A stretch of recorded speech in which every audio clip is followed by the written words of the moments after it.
काव्या, अब तक तुम सोई हो और नाश्ता भी नहीं बना। अरे पूनम दीदी आप, अरे मेरे सर में बहुत दर्द था, मैं बस अभी आ रही हूँ। ये तुम जो हर रोज एक नए ड्रामे करती हो ना, रुको अभी मैं माँ से बताती हूँ। पूनम जाकर अपनी भाभी के बारे में अनाप शनाप अपनी माँ को चढ़ा देती है और इसकी माँ तो थी ही बुरी, वो भी अपनी बहू के साथ जास्ती किया करती थी। पूनम की माँ भी अपनी बहू को जलील करने का कोई मौका नहीं छोड़ती थी और हर बार की तरह इस बार भी दिव्या को खूब बातें सुनाई उसकी सास ने।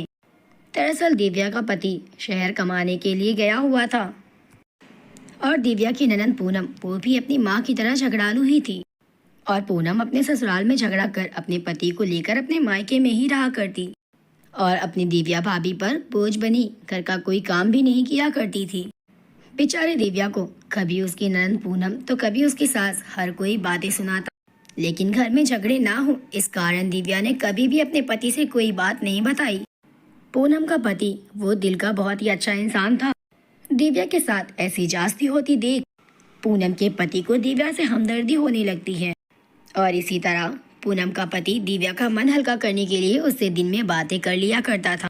पूनम का स्वभाव किसी के लिए अच्छा नहीं था, हूबहू उसकी माँ की तरह पूनम खुद के पति के भी साथ अच्छा व्यवहार नहीं रखती थी। पूनम हर बार अपने पति को भी इंसल्ट किया करती, जिसमें उसकी माँ उसका पूरा साथ दिया करती थी और इसी कारण अब पूनम से ज्यादा उसे दिव्या में लगाव हो जाता है।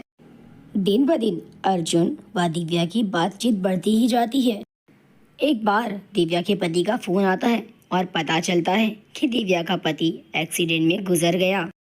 ये बात सुनते ही दिव्या के तो पैरों तले जमीन निकल जाती है। बेचारी पर दुख का पहाड़ टूट पड़ा। उसका एक पति ही उसका सहारा था और आज उससे वो भी छिन जाता है। ऐसे वक्त पे भी उसकी सास और ननद उसे ताना देने आ जाती है। अरे ओ मनहूस, अब यूं मुंह बनाने का ढोंग मत कर, मेरे बेटे को खा गई। माँ ये मनहूस है, जब से हमारे घर आई है हर कुछ बुरा ही होता है और अब तो इसने हद ही कर दी। माँ अब इसका क्या काम है इस घर में, अब इसे भी घर से भगा दो। पूनम दीदी ये कैसी बातें कर रही हो, मुझे इस घर से मत भगाइए। मैं पूरी जिंदगी इस घर के किसी एक कोने में गुजार लूंगी उनकी यादों के सहारे।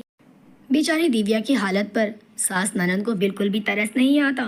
लगातार बेचारी को घर से निकल जाने की बातें कर ही रही थी वो दोनों कि तभी अर्जुन सामने आता है और कहता है, दिव्या तुम्हें परेशान होने की कोई जरूरत नहीं है, मैं तुम्हें अपने साथ रखूंगा। वैसे भी दिव्या, मुझे कई दिनों से तुमसे ये कहना था कि मैं तुमसे प्यार करता हूँ और शादी भी करना चाहता हूँ, लेकिन तुम किसी रिश्ते में बंधी हुई थी जिस कारण मैंने ये कहा नहीं तुमसे। पता है मुझे तुम्हारे मन में बहुत से सवाल होंगे, इसीलिए तुम अभी मुझे मत मना करो, तुम मेरे साथ चलो। अर्जुन तुम मेरे पति हो। पति हूँ या तुम्हारा नौकर हूँ या फिर तुम माँ बेटी के इशारे पे नाचने वाला एक गली का कुत्ता हूँ।